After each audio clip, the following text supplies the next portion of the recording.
everybody. It's kind of chilly outside, and when it's chilly, bears go into hibernation. And that's the story I have for us today. It's called Bear Snores On. Here we go. Let's see what happens in the bear den while the bear is sleeping. In a cave in the woods, in his deep dark lair, through the long cold winter, sleeps a great brown bear.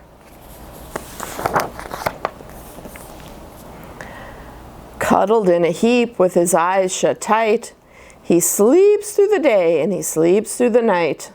The cold winds howl and the night sounds growl, but the bear snores on.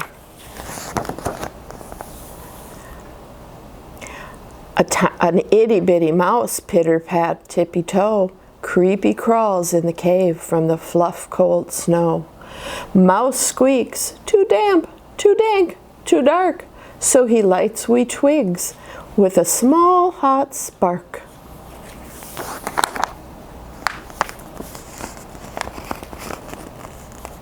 The coals pip-pop and the wind doesn't stop, but the bear snores on. Two glowing eyes sneak peek in the den. Mouse cries, "Who's there?" And the hare hops in. "Oh," Mouse says, "Hare, long time no see." So they pop white corn and they brew black tea. Mouse sips, wee slurps, hare burps, big burps, but bear snores on. A badger scuttles by, sniff snuffs at the air. "I smell yummy yums, perhaps we can share." "I've brought honey nuts," Badger says with a grin. "Let's divvy them up, cozy down, and dig in." And they nibble and they munch and they chew, chomp, crunch, but the bear snores on. A gopher and a mole tunnel up through the floor. Then a wren and a raven flutter in the door. Mole mutters, "What a night! What a storm!" twitters wren. And everyone clutters in the great bear's den. They tweet and they twitter, they chat and they chitter, and the bear snores on. In the cave in the woods, a slumbering bear sleeps through the party in his very own lair. Hare stokes the fire and mouse seasons stew. Then a small pepper flake makes the bear achoo! He blows and he sneezes and the whole crowd freezes. And the bear wakes up. Bear gnarls and snarls and bear roars and he grumbles and he jumps and he stomps. Bear growls and he grumbles.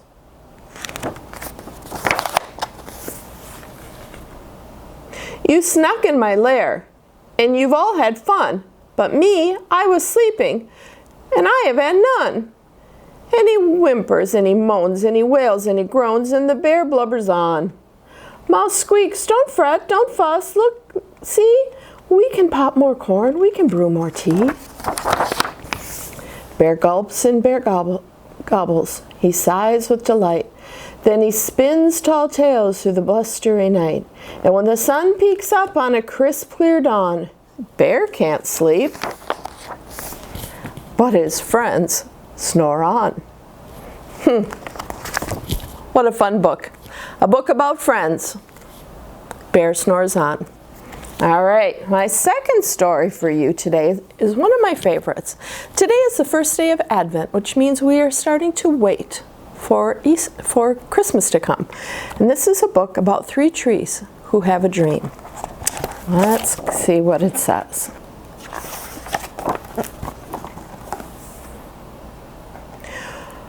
Once upon a mountaintop, 3 little trees stood and dreamed of what they would become when they grew up. The first little tree looked up at the stars twinkling like diamonds above him. I want to hold treasure, he said. I want to be covered in gold and filled with precious stones. I will be the most beautiful treasure chest in the world. The second little tree looked out at the small stream trickling by on its way to the ocean. I want to be a strong sailing ship, he said. I want to travel mighty waters and carry powerful kings. I will be the strongest ship in the world. The third little tree looked down at the valley below where busy men and women worked in a busy town. I don't want to leave the mountaintop at all, she said. I want to grow so tall that when people stop to look at me, they will raise their eyes to heaven and think of God. I will be the tallest tree in the world. Years passed and rains came and sun shone and the little trees grew tall. One day, 3 woodcutters climbed the mountain. The first woodcutter looked at the first tree and said, "This tree is beautiful. It is perfect for me." With a swoop of his shining axe, the first tree fell. "Now I shall be made into a beautiful chest," thought the first tree. "I shall hold wonderful treasure." The second woodcutter looked at the second tree and said, "This tree is strong. It is perfect for me." With a swoop of his shining axe, the second tree fell. "Now I shall sail mighty waters," thought the second tree. "I shall be a strong ship fit for kings." The third tree felt her heart sink when the last woodsman looked her way. She stood straight and tall and pointed bravely to heaven. But the woodcutter never even looked up. "Any kind of tree will do for me," he muttered. With the swoop of his shining axe, the third tree fell. The first tree rejoiced when the woodcutter brought him to the carpenter's shop, but the busy carpenter was not thinking about treasure chests. Instead, his work-worn hands fashioned the tree into a feed box for animals. The once beautiful tree was not covered in gold or filled with treasure. He was coated in sawdust and filled with hay for hungry farm animals. The second tree smiled when the woodcutter took him to a shipyard. But no mighty sailing ships were being made that day. Instead, the once strong tree was hammered and sawed into a simple fishing boat, too small and too weak to sail an ocean or even a river. He was taken to a little lake. Every day he brought in loads of dead, smelly fish. The third tree was confused when the woodcutter cut her into strong beams and left her in a lumber yard. What happened, the once tree tall wondered. All I ever wanted to do was stay on the mountaintop and point to God. Many, many days and nights passed, and the 3 trees nearly forgot their dreams.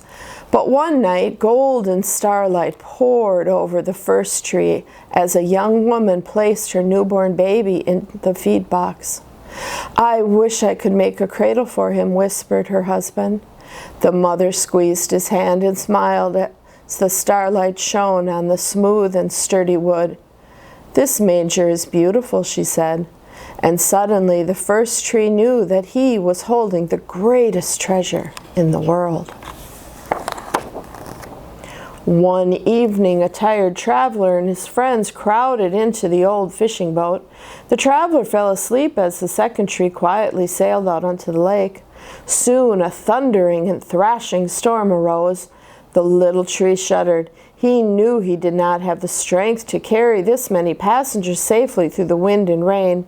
The tired man awakened, and he stood up and stretched out his hand and said, "Peace."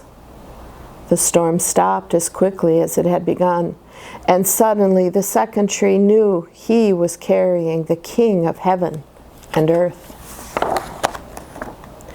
One Friday morning, the third tree was startled when her beams were yanked from the forgotten woodpile.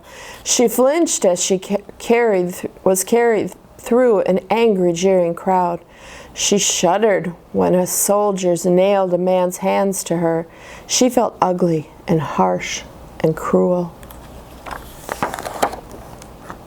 But on Sunday morning, when the wind rose and the earth trembled with joy beneath her, love had changed everything. It had made the first tree beautiful. It had made the second tree strong. And every time the people thought of the third tree, they would think of God. It was better than being the tallest tree in the world. The story of the three trees at the beginning of Advent. Because the beginning of Advent is the beginning of Jesus' birth. And the end of Jesus' life happens on Easter. And this story takes us all the way through. We all have dreams, but God's dreams for each and every one of us, they're bigger and brighter and bolder than any of us can imagine. That's what I have for you this week, boys and girls, and I will see you next week with some more stories. Bye, everybody.